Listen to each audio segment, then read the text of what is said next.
Hi, I'm Kaiser and welcome to Moose Reads.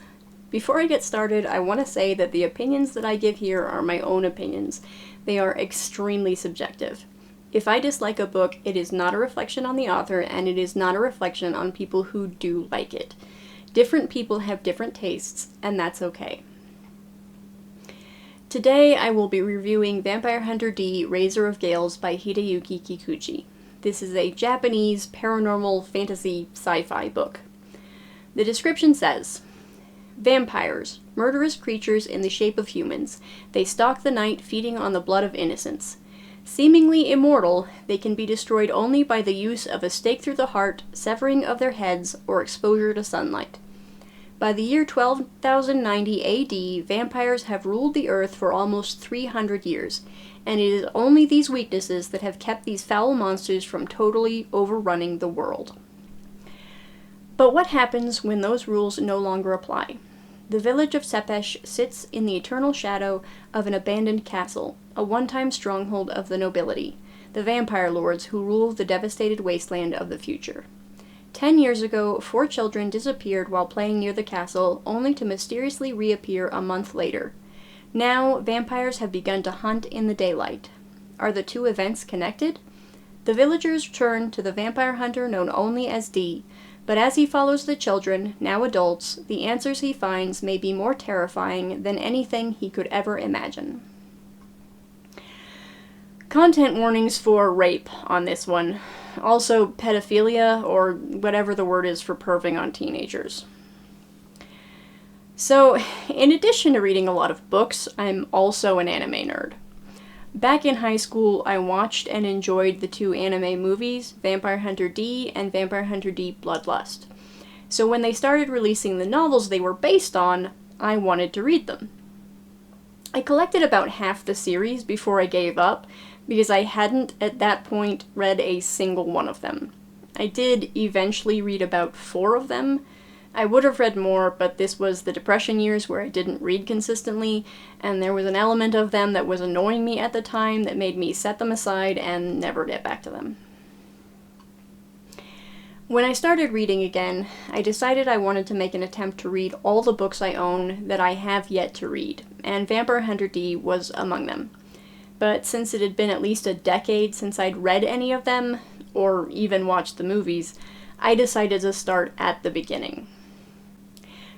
I read the first book in September before I began doing reviews, but it's necessary to mention it because there's context. See, back when I read the few books before, I remember mostly enjoying them. But since then, I've learned a few things, and when I picked up Vampire Hunter D for the second time, I liked it significantly less. I noticed a lot of very uncomfortable sexism in the course of the book. It wasn't terrible, it was sprinkled in here and there to a degree that I didn't like, but it wasn't constant, so I could mostly get past it. I still didn't like it, and it severely impacted how much I was able to enjoy the book as a whole. But I didn't remember this being an issue before. Like I said, I'm sure I enjoyed them the first time around, so I thought maybe the first book was a fluke. Maybe the books after that wouldn't be as uncomfortable. So I decided to at least give it one more shot.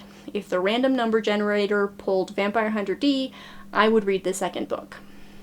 Turns out, I was right. Razor of Gales isn't as uncomfortable as the first book. It's way, way worse. In the first book, I felt the sexism was uncomfortable, but not constant. In Razor of Gales, it is constant. Pretty much any time the author mentions a woman, it is as a sexual object. He will always mention her breasts, her hips, her beauty, or how much someone would or does want to fuck her. The sort of exception to this is that one of the primary characters is a 17-year-old girl named Lena, and sometimes she's allowed to just participate in a scene. Not often, and if that gives you the ick, you're not alone. Worse still, this book features 2 scenes that either were rape or sounded a lot like it, and a third scene that was framed very much like a rape, but technically wasn't. Those first two, incidentally, are both scenes involving a grown man or multiple grown men raping or assaulting Lena. It is absolutely disgusting and completely unnecessary. The first one especially did nothing to forward the plot or explore the character, and as far as I can tell, was entirely there for titillation. It's a real shame, too, because the story outside of that is actually pretty good. It's fairly well written and engaging, but for me at least, it doesn't matter how well a book is written if I can tell with absolute certainty that the author doesn't think I'm a person. I will not be continuing this series. I'll probably check with my library to see what their donation policy is, or else I'll find a secondhand store to offload them to. I don't want to read them, I don't want to own them, I don't recommend them to anyone else. I did read the thing, though. While the descriptions made it pretty clear early on that I wasn't going to enjoy this book, the first rape scene didn't occur until about halfway through, and by then I was curious enough about the ending to slog through it. Not that the ending was really worth it. I said before that there are 2 anime movies for this series. They skipped this book. Setting aside the part where there's too much rape and sex with an underage girl, though admittedly I don't know what the laws on that are in Japan, the end of this is kind of a letdown and generally unhappy. It doesn't make good cinema. Vampire Hunter D as a series is a perfect example of a Mary Sue, by the way. I don't generally like that term, both because it is overused and leveled almost exclusively at women, despite the abundance of perfect male heroes, but it is absolutely justified in this case. D can do anything. He's a Dhampir, half vampire, half human, and the book makes constant mention of how a normal Dhampir would have this or that trouble, but D just goes about his business as if it isn't a problem. A good example of this is that the book says Dhampirs can operate during the day, but they struggle, so they can only handle a few hours at most before they're forced to rest.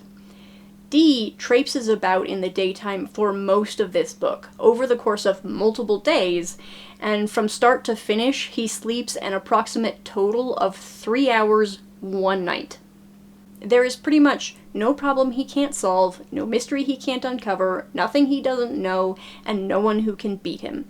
He does occasionally run into trouble, but it's usually because there are too many things happening at once, so he has to choose which thing to focus on. Or a fleeting problem that he will overcome given a little time to pull off something nobody else could ever possibly do. The point of the book is really more about the mystery of what's going on, so it's not that grating, but it is kind of ridiculous.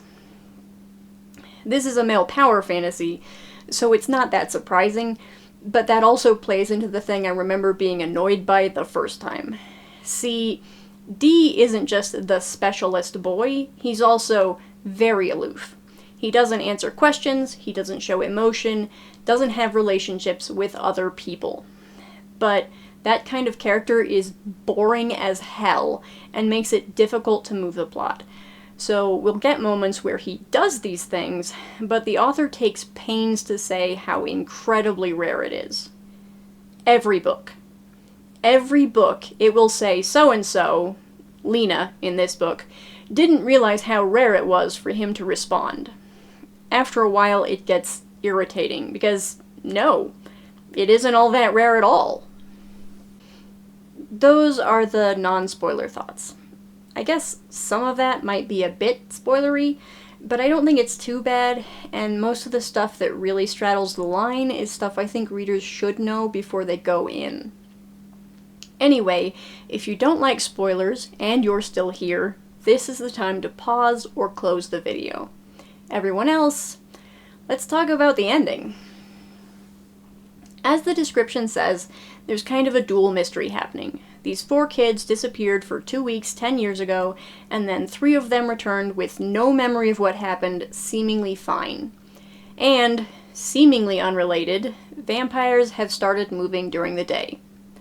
Obviously, these are related. Both Dee and the townsfolk kind of suspect this from the start, but it takes the entire book to get anything resembling confirmation. The basic gist is that they were kidnapped by Dracula, I guess, and he experimented on them.